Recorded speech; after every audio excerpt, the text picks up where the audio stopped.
मोह, मोह से आकर्षित आदमी दुनिया में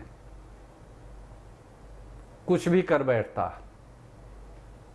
इससे अगर मोह भी हो तो परमात्मा से हो।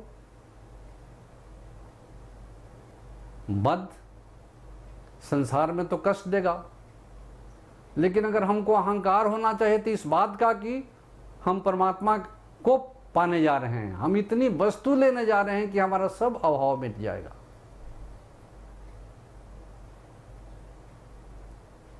मद मात्सर्य ये खड रिपु मनुष्य को, ये साधक को ये कमजोर करते हैं। और अष्टपाश बांध करके जकड़ देते हैं, आदमी 1 इंच भी आगे नहीं हो सकता। घृणा, इस घृणा के द्वारा हम बहुत सारी चीजों से वंचित हो जाते हैं। छुआछूत, ऊंच नीच, बड़ा छोटा, इसके भाव घृणा नहीं रहे तो ये सब मिट जाए। शंका, खामखा आदमी शंकालु होकर के और एक दूसरे पर संदेह करता है। ये शंका पढ़े लिखे लोगों में आज ज्यादा हो गई है, बल्कि अनपढ़ जिनको आप गंवार कहते हैं वो जल्दी किसी को शंका नहीं करते हैं। इसलिए इस वृत्ति से हमको इस बंधन से छुटकारा अति आवश्यक है। हम एक दूसरे पर विश्वास करना सीखें, इसलिए इस पाश से भी छुटकारा लेना पड़ेगा। भय, भय एक ऐसा पाश है कि बहुत आदमी काम करने में बाधाओं के डर से काम शुरू ही नहीं करते, भयभीत हो जाते हैं। इसलिए वो अपनी जिंदगी में कभी बड़ा काम लेते नहीं, जोखिम के काम उठाते नहीं हैं। इसलिए इस भय पर विजय अति आवश्यक है।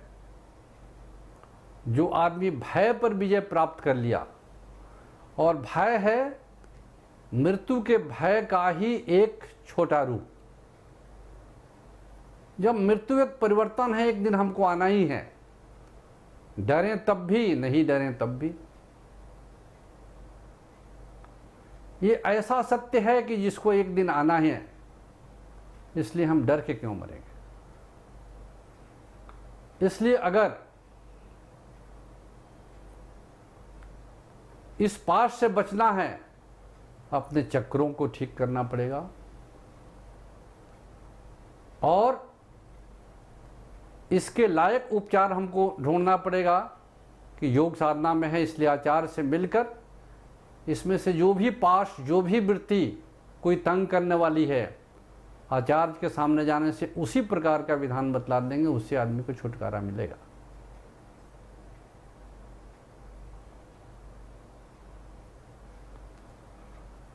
घृणा, शंका, भय, लज्जा, घृणा, शंका, भय, क्रोध, आलस्यम, दृढ़सूत्रता।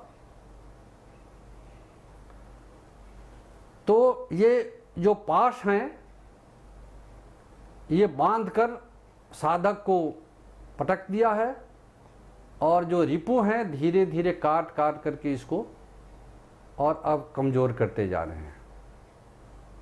इसलिए दुनिया में जो साधना से डरता है कि हमको भोग करने की जो स्थिति हमारी है, जो हमारे पास साधन है, वो हमसे छिन जाएंगे, ये भ्रांत धारणा है। इसलिए कतई हमको इस बात से डरना नहीं चाहिए, लेकिन आदमी इन्हीं कारणों से डरता है, और डर करके धर्म साधना से जो फायदे उठा सकता है उससे आदमी वंचित हो जाता है।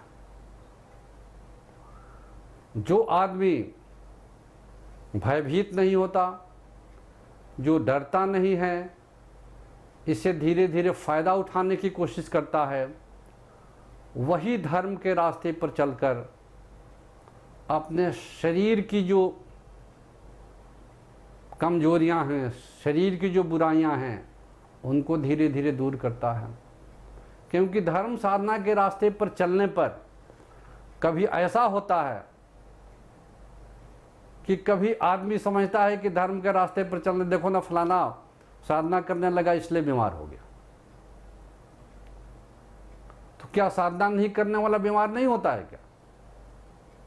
हो सकता है कि साधना करने से, धर्म साधना करने से पवित्र जीवन बिता रहा है, लेकिन उसे कोई भूल हो गई तो उसको जल्दी सजा मिल जाएगी। क्योंकि एक ही प्रकार का संस्कार अगर वासना भंड में, कर्माशय में अगर जमा है और उसी प्रकार का अगर संस्कार फिर बन करके उसमें जमा हो रहा है तो उस जीवन में किसी प्रकार का व्यवधान नहीं आता। लेकिन एक प्रकार का संस्कार जमा है और दूसरे प्रकार का संस्कार फिर जीवन में परिवर्तन होने से अगर उसमें जमा हुआ तो उसमें व्यवधान आता है। इसलिए अच्छे आदमी का कर्म का फल अगर वो गलत काम किया तो उसको जल्दी सजा मिल जाती है। तो अगर सजा मिल गई, कोई छोटी गलती किया तो आदमी को संभलने की भी संभावना है। लेकिन आदमी गलती करते गया, कोई पकड़ने वाला नहीं, कोई समझाने वाला नहीं, तो वही आदमी छोटी गलती से बड़ी गलती करता है और एक दिन वही आदमी अपराधी प्रवृत्ति का हो जाता है। और जब अपराधी हो गया, अपराध किए बगैर उसको छुटकारा नहीं है, क्योंकि मन का वैसा ही स्वभाव हो जाता है। आदमी हो जाता है क्रिमिनल। क्राइम कमिट किए बगैर रह नहीं सकता। इसलिए इस प्रकार के भय से किसी भी गृहस्थ को, किसी भी संसारी को डरना नहीं चाहिए। धर्म का आचरण सबके लिए है, क्योंकि धर्म है मन का विकास का रास्ता। दुनिया के सारे काम करते हुए दुनिया की छाप पड़ने की ज़्यादा संभावना रहती है, क्योंकि जहाँ आदमी रहता है ये दुनिया है रंग महल, तो इसमें तो रंग उड़ते रहते हैं। तो इसका रंग मन पर चढ़ना बहुत ही सहज है, स्वाभाविक है। इसलिए इन रंगों को झाड़ने का तरीका, सफाई का तरीका, घर में धूल जमा हो तो उसको तो झाड़ू लगाते हैं, कपड़ा गंदा होता है तो उसको साफ करते हैं, सिर में गंदगी जमा होती है तो उसको साबुन से धोते हैं। लेकिन अगर मन में गंदगी जमा हो रही है तो उसकी कोई तरकीब नहीं है, बल्कि उल्टा डरते हैं कि इसको अगर साफ करेंगे तो पता नहीं क्या हो जाएगा। वो इसलिए कि जो कर्म हमने हमारी जानकारी में नहीं हुआ है, पहले हो चुका है पिछले जन्म में, वो कष्ट अभी दे रहा है,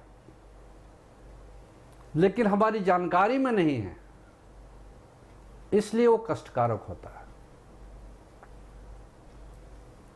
इसलिए जब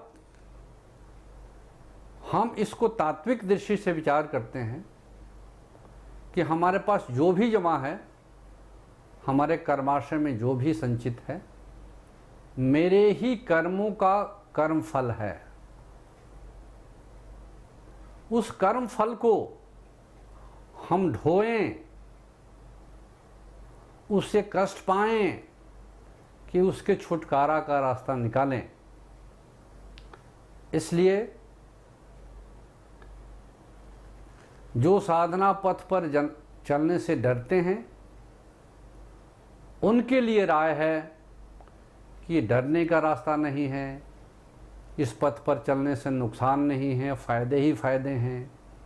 बल्कि आप अपने मन में झाड़ू लगाने का तरीका सीख रहे हैं, मन की सफाई कर रहे हैं, और ये मन की सफाई उस जगह पर है जहां कोई पहुंच नहीं सकता। हमारी सफाई कोई दूसरा नहीं कर सकता, दूसरे की सफाई तीसरा नहीं कर सकता। ये सिंगल ट्रैक जर्नी है, वहां एक ही पहुंच सकता है और आदमी स्वयं।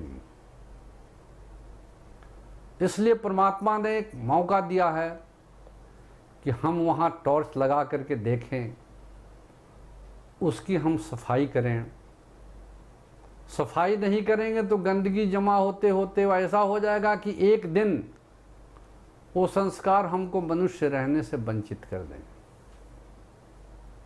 इसलिए जब तक ये देर न हो जाए, समय रहते ही इसकी पहचान करके हम अपने वासना भंड को साफ करने की व्यवस्था करें। इससे दुनिया के किसी काम से व्यवधान नहीं होगा, गृहस्थ जीवन से किसी प्रकार का व्यवधान नहीं होगा। विद्यार्थी करेगा तो उसको भी फायदा होगा, टीचर करेगा तो उसको भी फायदा होगा, व्यापारी करेगा उसको भी फायदा होगा, सरकारी नौकर करेंगे उनको भी फायदा होगा, गृहस्थ को भी फायदा होगा, सन्यासी को भी फायदा होगा। ये रास्ता ये सबके लिए है। ये उसी प्रकार से है जैसे एक रोड है, उस रोड पर हर आदमी को चलना है। छोटा आदमी भी चल रहा है, बड़ा आदमी भी चल रहा है, पैदल वाला भी चल रहा है, साइकिल वाला भी चल रहा है, मोटरसाइकिल वाला भी चल रहा है, कार वाला भी चल रहा है। तो ये धर्म का रास्ता परमात्मा की तरफ चलने का रास्ता है। इसलिए सबसे पहली बात है उस रास्ते पर आना। तो रास्ते पर आने के लिए समझना, मन से भय निकालना और डरना नहीं उस रास्ते पर आने से, क्योंकि ये रास्ता है तो प्रभु पद को पहुंचाने वाला, परमात्मा तक ले जाने वाला। अब इस रास्ते से डरता आदमी इस कारण से भी है कि क्योंकि दुनिया का रास्ता तो देखा हुआ है, ये रास्ता देखा हुआ नहीं। लेकिन आप जानते हैं कि परमात्मा का विधान है कि परमात्मा के रास्ते पर चलें तो वो गाइड भेज देते हैं। और उन्होंने ये भी कहा है, तुम एक डेग चलो तो मैं तुम्हारे तरफ 1000 डेग चलूँगा। उनको 1000 डेग चलने की आवश्यकता भी नहीं है। वो सहस्त्र शीर्षा पुरुष सहस्त्राक्ष सहस्त्र पाद हैं। हम जहां नजर दौड़ाएंगे वहीं उनका एक पांव मौजूद है। किसी ने कहा परमात्मा कहाँ है, तो जवाब मिला कि परमात्मा कहाँ नहीं है। तो परमात्मा के रास्ते पर चलने के लिए जो जहां से है वो दूरी उतनी है, आवश्यकता है उसको मापने की। अगर हम कर्तव्य कर रहे हैं और उचित कर्तव्य है तो उसका पारितोषिक परमात्मा अवश्य देते हैं। किसी कारण से परमात्मा की इच्छा से अगर इस जन्म में ये यात्रा पूरी नहीं हुई तो चूंकि धर्म पथ पर साधना जीवन में धर्म पथ पर चलना तो महत्वपूर्ण है ही, धर्म पथ मिलना भी कम महत्व का नहीं है। अगर पथ ठीक है, पाथेय मिलता जा रहा है, तो इस जन्म में नहीं साधक फिर अगले जन्म में वहीं से अपनी यात्रा शुरू करता है और उसका संस्कार फिर उसको खींच करके वहीं ला देता है। वहां से फिर अपनी यात्रा आरंभ करता है, मनुष्योचित कर्म करते हुए धर्म पथ पर आह्लादित होकर प्रकृति की विद्या माया से, आह्लादिनी शक्ति से साधक खुशी खुशी अपनी जीवन यात्रा उस धर्म पथ पर चलते हुए संपूर्ण करता है। और पहुंचकर आनंदमय प्रज्ञा घन सत्ता में अपने आप को मिला।